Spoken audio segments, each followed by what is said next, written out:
Everyone, welcome back to my channel. So मेरी बहन का बर्थडे आ रहा था, तो मैंने और मेरे पेरेंट्स ने डिसाइड किया था कि हम उसको वो सरप्राइज़ गिफ्ट देंगे। तो ये सारे गिफ्ट थे जो हमने उसके लिए मंगाए थे। और फिर मेरी कज़िन बहन जो मुझसे बड़ी है, उसने हमारे हेल्प की ये सब पैक करने में। सो पैकेजिंग और ये सब होने के बाद वो कुछ ऐसा टर्न आउट हुआ था। और फिर हमने उसके लिए केक मंगाया था हमारे नियरेस्ट केक शॉप में से।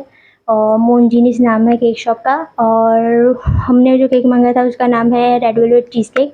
और फिर उसने केक कटिंग की। और केक कटिंग करने के बाद हमने उसको ये गिफ्ट्स दिए। एक्चुअली हमने वो उसको मॉर्निंग में दिए थे जब वो उठी थी। सो इसमें थे watch, rings, hair clips, AirPods, chocolates और पर्स। और फिर कुछ खाने के लिए हमने उसके लिए मंगाया था। उसकी सारी फेवरेट चीज़ें हमने मंगाई थी।